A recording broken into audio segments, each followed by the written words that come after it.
नमस्कार आदाब। आप देख रहे हैं इंडिया फैक्ट न्यूज़। मैं Naved Azmi.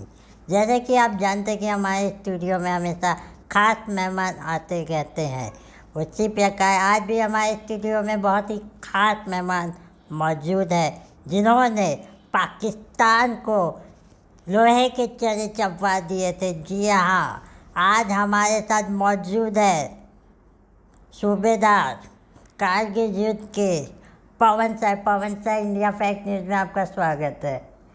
Thank you sir, कैसा अनुभव था कारगिल युद्ध का? आपको कब पता चला कि युद्ध होने वाला है? वैसे तो हम 16 तारीख को फैमिली लेके साथ में जी। अम्बाला। तो अम्बाला में हमें वहाँ पर अचानक टीवी में देखा हमने जी। गनों को फायर करते हुए, और पता नहीं क्या दिमाग में आया।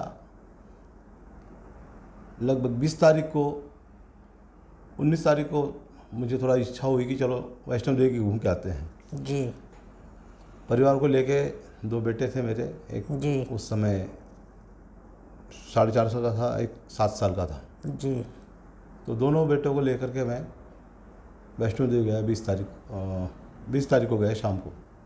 21 को वहाँ पहुँचे, 21 को ही दर्शन किए, और 22 तारीख को हम वहाँ पर रिटर्न आए। 22 को सुबह जैसे आते ही मैंने मिसेस को कहा कन्या पूजन करा दो। कन्या पूजन हो गया उनका। फिर 20 तारीख को हमने थोड़ा एंजॉय करने की सोचा। उस दौरान अचानक मुझे दोपहर में 10 बजे के लगभग 10-11 बजे जी। एक मैसेज आया। एक बंदा कोई एक जवान बताने आया जी। और सर आपको बात करना है, कॉल पे आपको बात करने बोला है। और उस समय मोबाइल थे नहीं, तो मैं बोला ठीक है जाऊंगा करके। फिर मैं अपने खाने पीने का जुगाड़ करने लगा घर में। तब तक फिर और एक आए। फिर 12 बजे फिर तीसरे बार कोई आया है सूबेदार साहब। तब मैं बोला चलो जाता हूँ। फिर मैं चला गया। जी। जाने के बाद जब फ़ोन पे मेरी बात हुई तो बोले आपने क्या कर रहे थे? बोला मैं बोला सर खाना खा रहा था, लेट हो गया। तो बोले जबकि मैंने खाना खाया नहीं था। तो उस दौरान फिर मुझे जब बोला गया कि आपको श्रीनगर जाना है, ऊपर से आदेश आया है। मैंने कहा ठीक है। बोला कब जा सकते हो? बोला आप बताओ। बोला अभी जा सकते हो? बोला हाँ अभी जा, 10 मिनट में तैयार हो जाऊँगा। बोला फिर मैं वहाँ से जैसे हमारे वहाँ से आया, साइकिल थी मेरे पास उस समय, तो साइकिल से जैसे पहुँचा घर तक, तब तक गाड़ी आ चुकी थी घर पे। अच्छा। फिर वही हाथ में लेकर के फटाफट दो रोटी खाए। जी। और मिसेस को बोला कि वो घबरा गई कहाँ जा रहे हैं। मैंने कहा कलकत्ता जा रहा हूँ, इक्विपमेंट ख़राब है, वहाँ रिपेयर के लिए जाना है। मिसेस को मालूम था कि ये इक्विपमेंट के अच्छे जानकार है, तो इनको कहीं भी जाना पड़ता है। लेकिन मुझे फिर वो गाड़ी अम्बाला स्टेशन छोड़ के आई।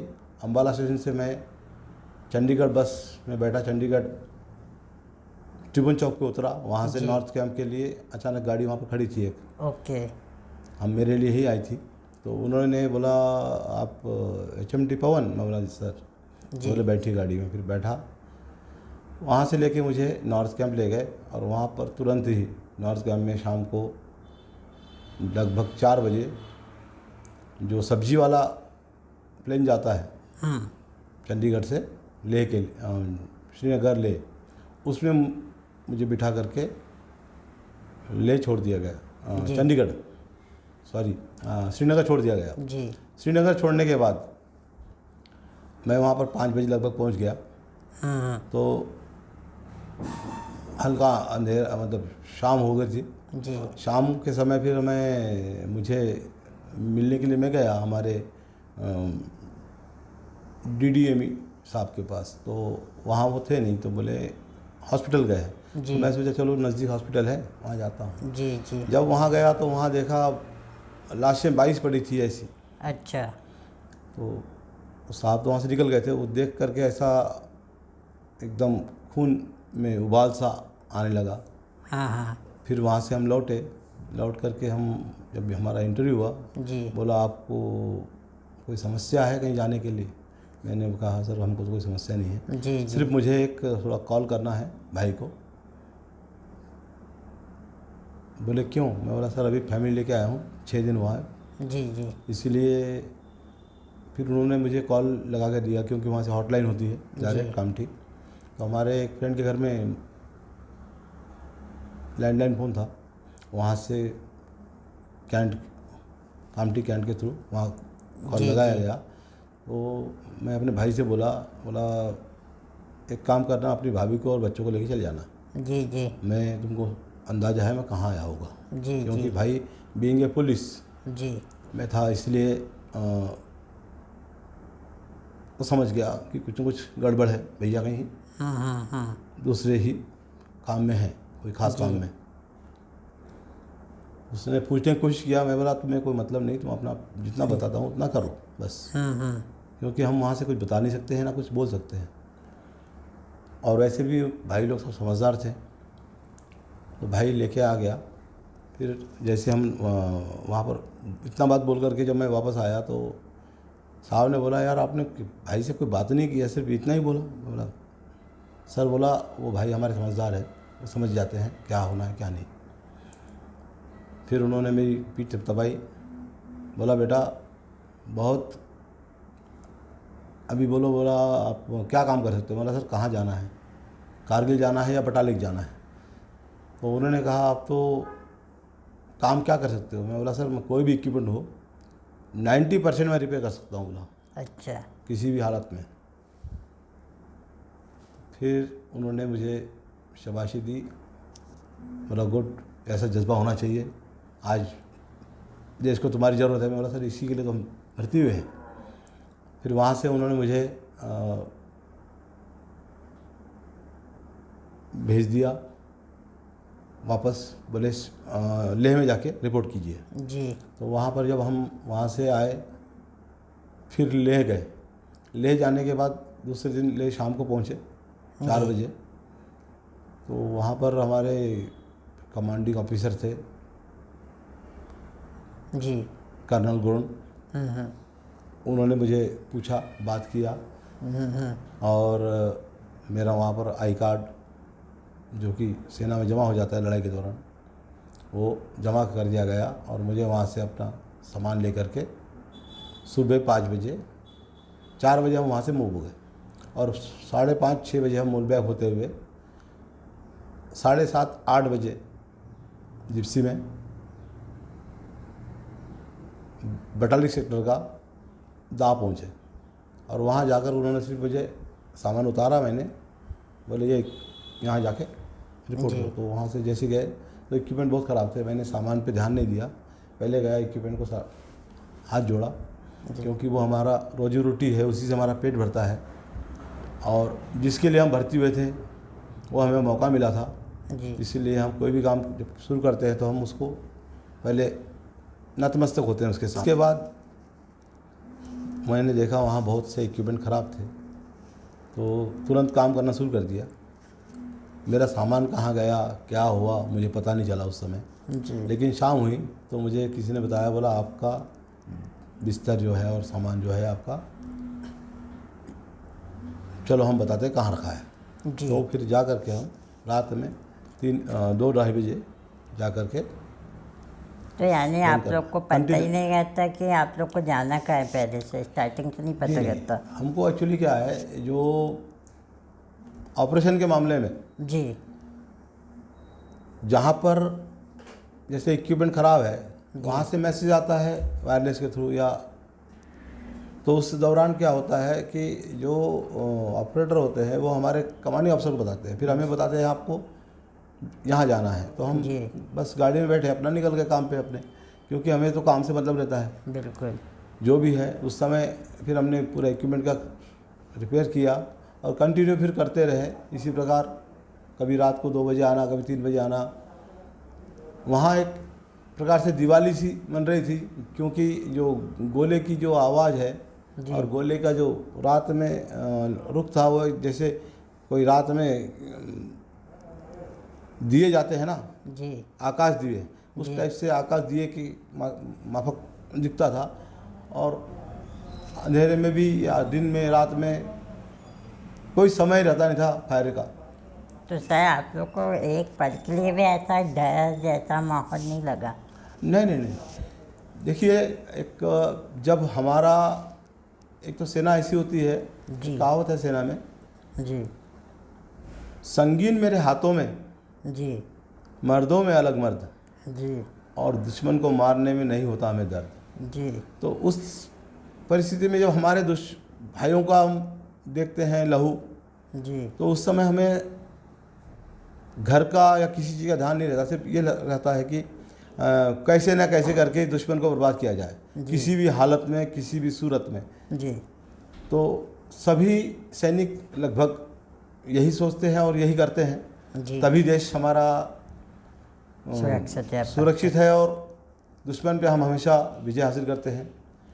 वैसे एक कहावत भी है कि हिंदुस्तान का जो सिपाही है, जी हिंदुस्तान का जवान बोलते हैं जो भी, उसमें सभी आते हैं जी, उसको एक बहुत ही दिल वाला और बहुत बहादुर माना गया है, जिसमें कि पूरे वर्ल्ड मानता है इस बात को कि हिंदुस्तानी जवान कट जाएगा और पीछे नहीं हटता है। जी। तो इसी हिसाब से हम जब जवान साथ में रहते हैं तो एक में के प्रति प्रेम प्यार हो जाता है। वही हमारे भाई है, वही बहन है, वही हमारे परिवार है। बिल्कुल। और जिस हथियार से हमारी जो हमको हथियार जो ही होता है हमारे नाम से, वो हमारे लिए एक हमारा हम सफ़र होता है। जी जी जी जी। उसको छोड़ के हम सो नहीं सकते, उसको छोड़ के बैठ नहीं सकते। तो सर जब ये हमला हो रहा था तो उस समय आपके साथ कितने फौजी ऑफिसर मौजूद थे उस समय? उस समय तो अभी एग्जैक्ट तो पता नहीं, लेकिन लगभग नहीं भी तो 50-60 हज़ार फौज होगी टोटल। अच्छा। मतलब इलाका छोटा नहीं था जी। इलाका कम से कम 400 से 500 किलोमीटर से ज़्यादा था। अच्छा। मतलब श्रीनगर का जो कारगिल का इलाका से लेके जी तो हर बॉर्डर पूरी लंबी लंबी है। जी। वहाँ से फिर बटाली सेक्टर आएगा, बटाली से फिर हनु आएगा, हनु से फिर सियाचिन तक जो बॉर्डर है जी, वहाँ पर पूरी लड़ाई होती थी। जी। और सबसे ये लड़ाई जो है ये इसलिए ज़्यादा मायने रखती है कि सबसे ऊंची लड़ाई जी आज तक जो हुई है वो कारगिल युद्ध हुआ है। अच्छा। सबसे हाइट में हाइट में जी। लगभग 25,000 फीट की हाइट पे लड़ाई हुई है। जी। 25,000 से मतलब 15,000 से 25,000 की फीट हाइट पे लोगों ने लड़ा है। तो एक तो दुश्मन ऊपर था, जवान हमारा सेना नीचे थी जी। तो उसमें काफ़ी दिक्कत का सामना करना पड़ा, जो कि हमको ऊपर वाला जो हमेशा हेवी होता है, ऊपर एक आदमी नीचे 10 के ऊपर भारी होता है जी। और उन्होंने चोरी छुपके या जो समझौता उसको तोड़ करके उन्होंने अपने बंकर पक्के बना चुके थे ऑलरेडी। बहुत असला बारूद भी इकट्ठा कर रखा था उन्होंने जी। तो उनको खदेड़ना बहुत ज़रूरी था, नहीं तो वो श्रीनगर तक पहुंच सकते थे। ओके। लेकिन हमारी सेना की बहादुरी जो है जी, उन्होंने उसको नेस्तनाबूद कर दिया जी। और वहाँ पर फतेह हासिल करवाई। सर जैसे कि आप बता रहे हैं किस तरह से वहाँ पे बना हुआ था और बहुत से बम बारूद इकट्ठा थे पहले से, तो मैं ये जानना चाह रहा था, आप ये भी बताएं कि 25,000 फीट ऊपर आप लोग जंग लड़े जो सबसे हाईएस्ट है अभी तक का। तो इतने ऊंचाई में आप लोग जाते कैसे थे? कि आप पैदल ही जाते थे या कोई? जैसे हमें 16,000 फीट की हाइट तक जी गाड़ियाँ जहाँ तक जाती है वहाँ तक छोड़ दिया जाता है। जी। उसके बाद जो कुछ जवान हैं, जैसे इन्फेंट्री के जवान हैं, वो पैदल मार्च करते हैं, आर्टिलरी के उनका सपोर्ट में रहते हैं। और ऐसे सभी संस्थाएं हैं बहुत सी हमारी, जो कि मतलब अलग अलग ब्रांचें हैं, जैसे आरटी है, इन्फेंट्री है, इन्फेंट्री में भी 25 टाइप की इन्फेंट्री है। तो वो सब चीज़ें एक बैग से तालमेल रख के बाद में एयरफोर्स सपोर्ट करती है। एयर स्ट्राइक जैसे जहाँ पर हम नहीं पहुंच सकते या हमारे जवान कब्जा नहीं कर पा रहे हैं, तो वहाँ पर वो बम शेलिंग करके उसको बर्बाद कर देती है, फिर जाके वहाँ कब्जा करना पड़ता है। तो कुछ अलग अलग तरीके के वो है, सभी चीज़ इस्तेमाल होता है उसमें। और हमारे जो बड़े बड़े अधिकारी हैं वो प्लानिंग बराबर हिसाब से करते हैं, जी। इसके कारण सेना को विजय प्राप्त होती है। और 100% और जज्बा जो होता है देश के प्रति लड़ने का, जो देश के प्रति प्रेम का, जो एक हमारे भारतीय सैनिकों में है जी, वो काफ़ी वर्ल्ड के अंदर माना हुआ है जी, जज्बा जी। जो है। सर मैं आपसे ये भी जानना चाहूँगा, ये लड़ाई लगभग कितने दिन चली और आपने उसमें कितने दिन साथ दिया, या आप स्टार्टिंग से लेके आखिर तक थे? नहीं, ये लड़ाई मेरे ख्याल से जो लगभग 15 मई से शुरू हुई थी, छुट करते। उस समय मालूम नहीं था इतना, लेकिन मैं 23 तारीख को गया था। 24-25 मई से लेके कंटिन्यू मैं जब तक कारगिल विजय नहीं हुआ 26 जुलाई जी 1999 को, जी तब तक वहाँ था। उसके बाद भी हम और 14 अगस्त तक वहाँ थे। जी जी बाद में हमें वहाँ से, क्योंकि हम टेम्परेरी बेस पे गए थे, वहाँ पर ऐसे रूल भी होते हैं कि 60 दिन मतलब 90 दिन से ऊपर रहने से कुछ अलग बातें आती है। कुछ सेना के अंदर कुछ ऐसी फैसिलिटी है जो कि उनको हमको देना ही पड़ेगा। अच्छा अच्छा। तो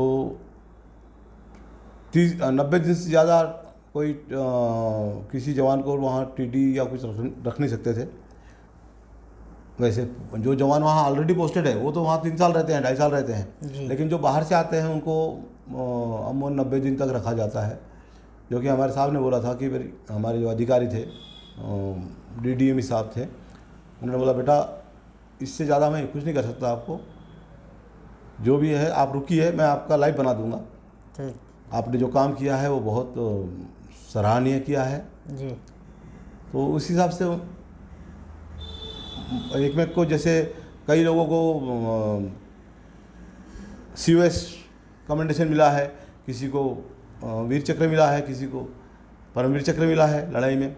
ऐसे बहुत से देख सकता हूँ आपको बहुत सारे बैचेस मिले हैं, उसके बारे में बताइए। सर ऐसा है, ये सब ये हमें जहाँ जहाँ नौकरी करते हैं जी, जैसे नेफा हो गया, जी, नेफा मतलब north east front area, okay, China border का, उसका है हाई एल्टीट्यूड का है, ये मतलब 9000 फीट से ऊपर जो हाइट होती है उसके लिए ये है। उसके बाद मेघदूत, जो सियाचिन में जो ऑपरेशन होता है, सियाचिन में जो जवान हमारे रहते हैं वहाँ ऑपरेशन जो करते हैं उनको ऑपरेशन मेघदूत बोलते हैं। वहाँ पर भी मैं लगभग 22-23 दिन रहा हूँ, क्योंकि इसी दौरान मुझे वहाँ भेजा गया था। कंटिन्यू मुझे जो हमारा इक्विपमेंट सियाचिन से लेके तो कारगिल तक थे, तो जगह जगह पर हमें भेजा जाता था कि भाई आप वहाँ जाओ, रिपेयर करो। तो रात रात दिन भर काम, खाना खाने के लिए कोई हाथ धोने की ज़रूरत नहीं थी, जो मिल जाए अपना खा लिए, थोड़ा सा चल दिए। नींद तो आनी नहीं, क्योंकि जब समय मिलता है थोड़ा बहुत सोने का, नेक्स्ट कोई करता है 2-3 घंटे का समय मिल जाता है बाई चांस झपकी मारने का, तो उस दौरान भी यदि फायर हुआ तो ज़मीन हिलती है, ज़मीन ऐसी कपकपाती है, आधा 1-1 किलोमीटर तक ज़मीन हिलती है। सर जैसे कि आपने अभी खाने की बात की है कि जैसा हमको खाना मिल जाता था हम खा लेते थे, पर मैं ये पूछना चाहता हूँ जंग के बीच में आप लोग खाना खाने का समय कैसे मैनेज करते थे? देखिए ऐसा है, उस दौरान आदमी को जब दिमाग पर खून सवार होता है जी, उस दौरान तो भूख कम लगती है। पहली बात, आदमी यदि एक बार दिमाग में उसका खून सवार हो गया, और ख़ास तौर पर लड़ाई के दौरान फौजियों के दिमाग पे होता है, खून सवार हो जाता है, तो उस दौरान उनको भूख तो वैसी कम लगती है। लेकिन हर जवान के साथ में 3-3 किलो 2-2 किलो जैसे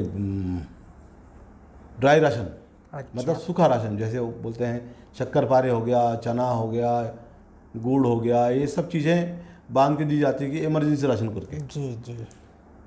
और वैसे खाना पहुंचाने वाले भी आते हैं कुछ जो किसी कारणवश फिजिकली थोड़ा सा कमज़ोर होते हैं जी। या जिनको कैटेगरी हो जाती है, मतलब हमारे यहाँ कैटेगरी बोलते हैं, और कुछ सप्लाई वाले हैं वो भी अपने आप वहाँ राशन पहुँचाते हैं। कुछ तो हमारा देश की जनता जो कि पैक्ड फूड कई हज़ार गाड़ियाँ पूरे देश ने भेजी कारगिल युद्ध में। ये भी एक हमारे एक देश की बहुत बड़ी पहचान है, अलग संस्कृति है। जी।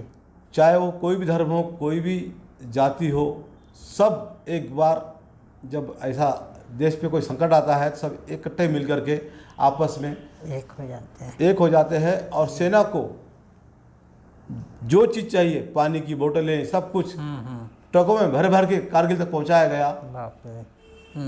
कई ट्रक, हजारों ट्रक आए वहाँ पर, और वो जो था उसको बाई हेली भी पहुंचाया जाता था जो फ्रंट में है।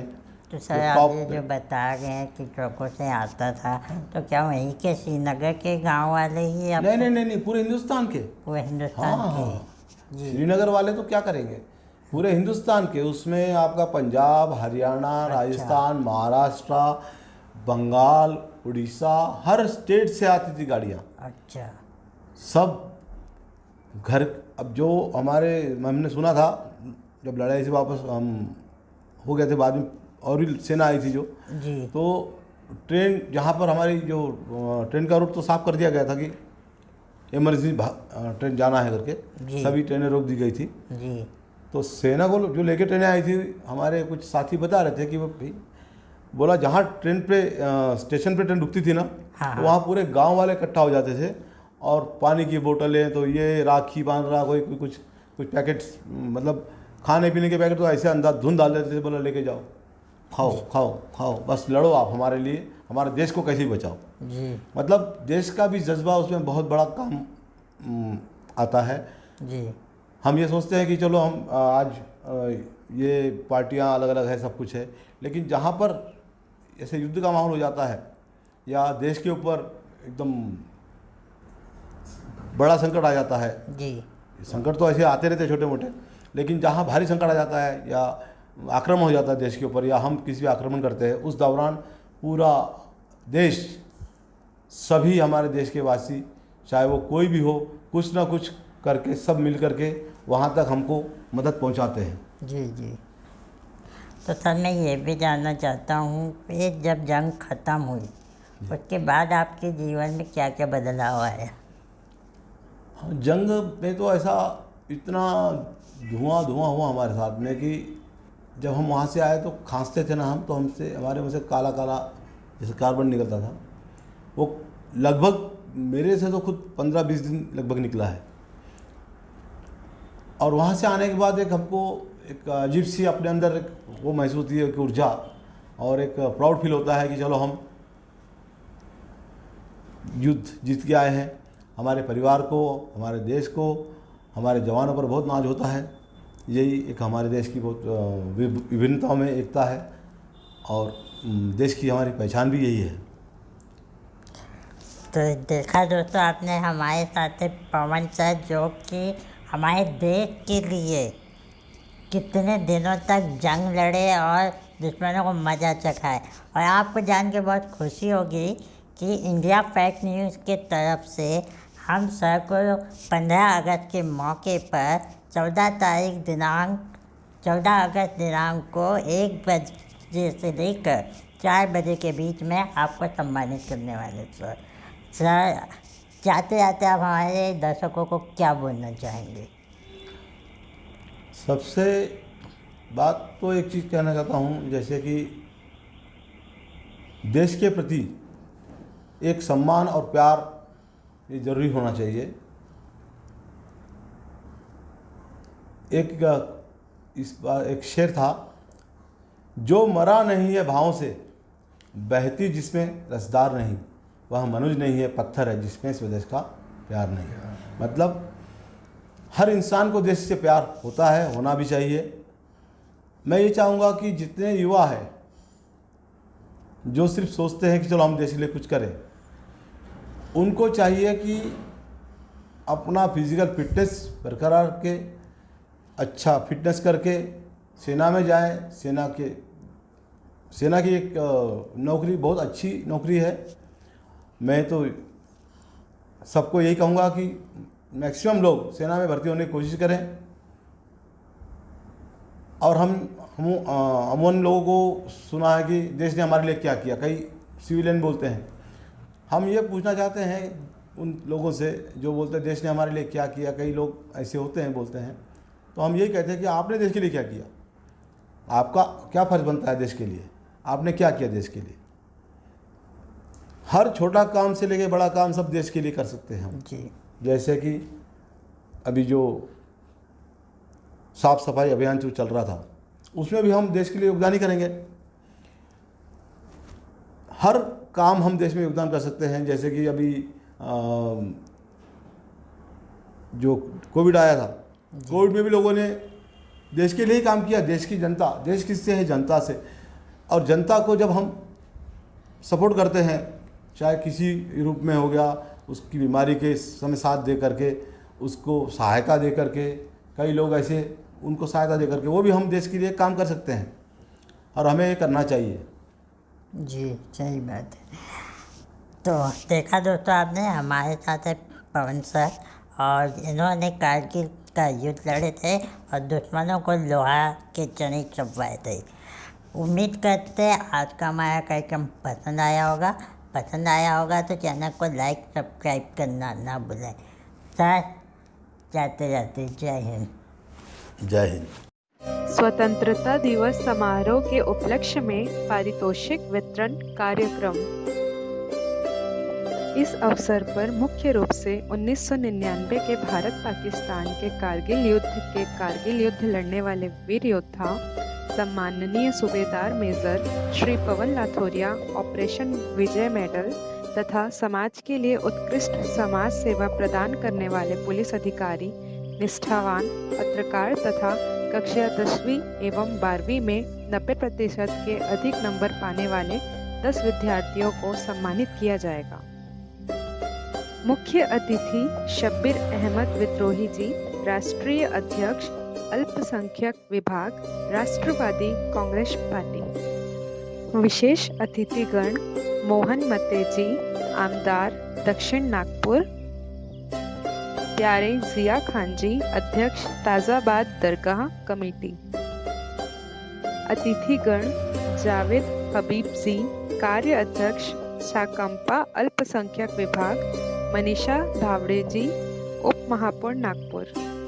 दुनेश्वर पेठे जी, अध्यक्ष राकांपा नागपुर व मनपा गट नेता।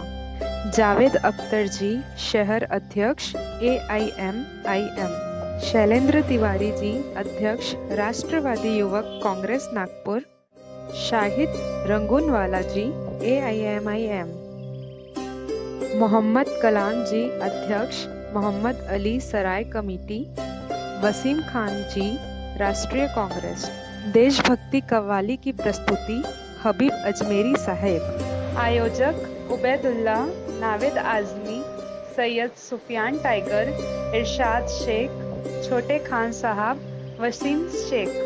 Sponsored by UN physiotherapy clinic, Tejas बहुसिद्ध संस्था, e media Pathan production, Raza mobile, NGP news Kamthi, Shabri entertainment sound services. कार्यक्रम दिनांक शनिवार 14 अगस्त 2021, समय दोपहर 1 बजे से 4 बजे तक। स्थान NIT हॉल, RC नगर, टेका, नागपुर। नोट: प्रोग्राम में कोविड गाइडलाइन का पालन किया जाएगा, कृपया मास्क पहनकर आइए। कार्यक्रम में सोशल डिस्टेंस बनाए रखें।